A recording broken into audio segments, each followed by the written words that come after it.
This is Rick Brandenburg in the Department of Entomology and Plant Pathology at North Carolina State University.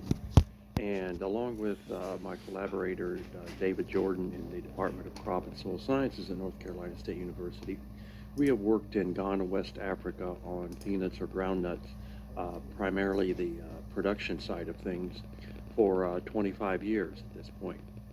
And we have been fortunate enough to see significant gains in the production practices and the yields and profitability of groundnuts in Ghana during this time. More recently, in 10 years ago, we began work in Malawi in southeastern Africa.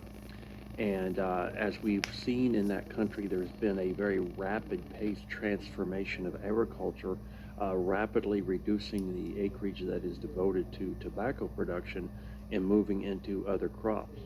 Historically, groundnuts have been an important crop in that state, in that country, but now the opportunity for expanded production and market opportunities exists. And we have been working there for about 10 years now with programs focused on production packages and helping farmers do a better job of producing groundnuts in that country with higher yields and increased profitability. Recently, we have began to put together manuals and guides to help educate farmers and help use in training opportunities so that they realize the latest technology, the latest information, the latest advice that's available. And as we moved forward, we understood that there were gaps in the research simply due to the limited time we'd spent there in trying to solve production problems as compared to Ghana. So we were able to pull information from our work in Ghana, just as we, for example, might pull work from Texas for North Carolina or whatever to help fill in some of the gaps, and use some of that information and test it in a more rapid fashion to see its application and its whether or not it would actually apply to the situation in Malawi. And in many cases, we were able to do that. And as a result, as we put together a production manual for Malawi, we simply leaned heavily upon the 25 years of effort in Ghana. And in some cases, we were able to provide very specific recommendations and information.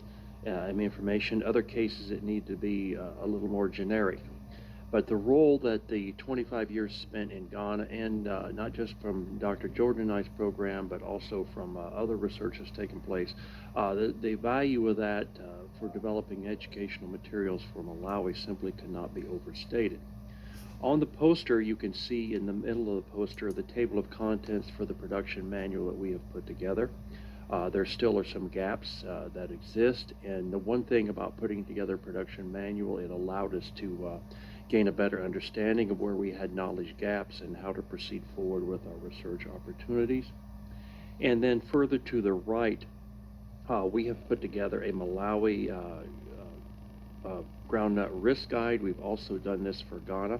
And this is similar to the risk information that we initially put together for North Carolina, where we simply look at how each practice impacts the risk of not just yield and cost, but also various pest problems.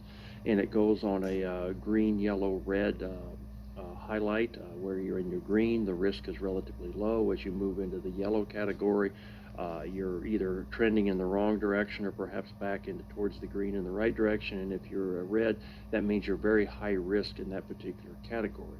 So it allows us to look at cultural practices such as variety selection, planting date, planting population, and other practices, as well as inputs that might be agrochemical in nature or other types of inputs.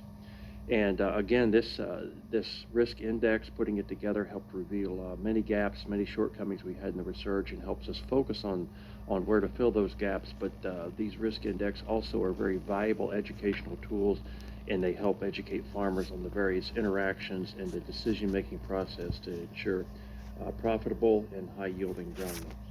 Thank you.